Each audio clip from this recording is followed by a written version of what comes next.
दोस्तों welcome back to Hindi യൂണി. ഇന്നത്തെ നമ്മളെ ക്ലാസ്സിൽ നമ്മൾ എന്താ പഠിക്കുന്ന അറിയോ? കാ കേ കി എന്ന് കേൾക്കാറില്ലേ ഹിന്ദിയിലെ? ഉസ്ക, ഉസ്കെ, ഉസ്കി, രാധാക, രാധാക്കി എന്നൊക്കെ കേൾക്കാറില്ലേ? ഇതിന്റെ അർത്ഥവും അതിന്റെ പ്രയോഗങ്ങളുമാണ് ഇന്നത്തെ ക്ലാസ്സിൽ നമ്മൾ പഠിക്കാൻ പോകുന്നത്.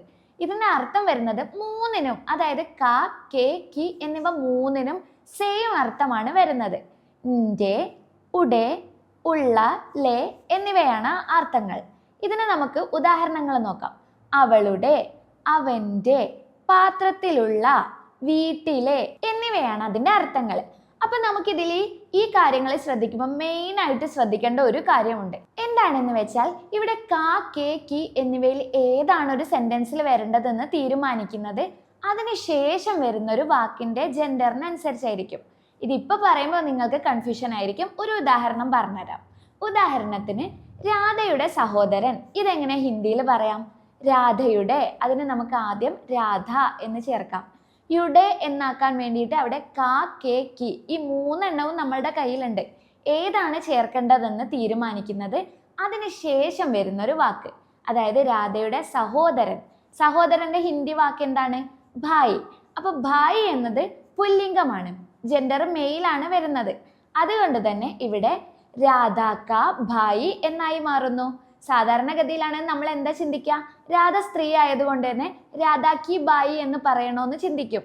പക്ഷെ അത് തെറ്റാണ്. രാധാ കാ ഭായി എന്നാണ് വരുന്നത്.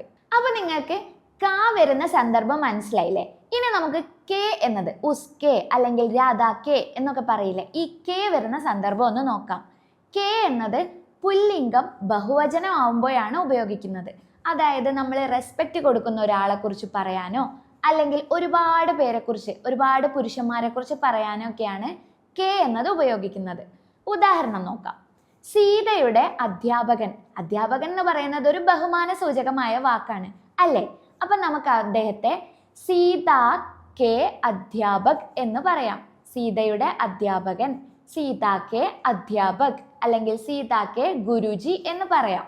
ഇനി ഒരുപാട് പുരുഷന്മാരുണ്ടെങ്കിലോ? രമേശിന്റെ ബന്ധുക്കൾ. ഇവരെല്ലാം രമേശിന്റെ ബന്ധുക്കളാണെന്ന് പറയാൻ നമുക്ക് എങ്ങനെ പറയാമെന്ന് നോക്കാം. രമേശിന്റെ ബന്ധുക്കൾ, ഇതെങ്ങനെ ഹിന്ദിയിൽ പറയും? രമേശ് കെ റിഷ്തേദാർ. റിഷ്തേദാർ, ബന്ധുക്കൾ ഒരുപാട് പേരുള്ളതുകൊണ്ട് അവിടെ കെ വന്നു.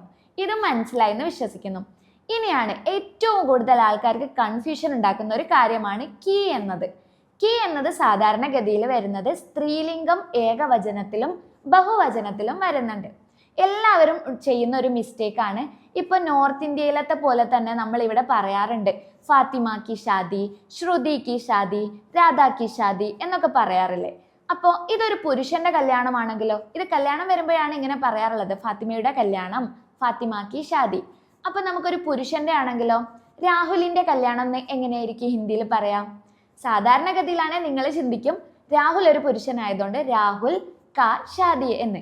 അത് തെറ്റാണ്. ഷാദി എന്ന വാക്കിനനുസരിച്ചാണ് ഇവിടെ കാ കേക്കിയുടെ ജെൻഡർ ഡിസ്ക്രൈബ് ചെയ്യുന്നത്. അപ്പോൾ ഇവിടെ വരുന്നത് ഷാദി എന്നത് സ്ത്രീലിംഗം വാക്കായതുകൊണ്ട് രാഹുൽ കി ഷാദി എന്നാണ് വരിക. ഏത് പുരുഷനാണെങ്കിലും, ഇപ്പൊ എൻ്റെ ചേട്ടന്റെ കല്യാണം എന്ന് പറയാനാണെങ്കിൽ ഭായി കി ഷാദി, അജ്മലിന്റെ കല്യാണം അജ്മൽ കി ഷാദി, രാഹുലിന്റെ കല്യാണം രാഹുൽ കി ഷാദി. സോ ഈ ക്ലാസ് നിങ്ങൾക്ക് മനസ്സിലായെന്ന് വിശ്വസിക്കുന്നു. അടുത്ത വീഡിയോയിൽ കാണാം. തബ് തക് കെ ലിയെ ബൈ ബൈ.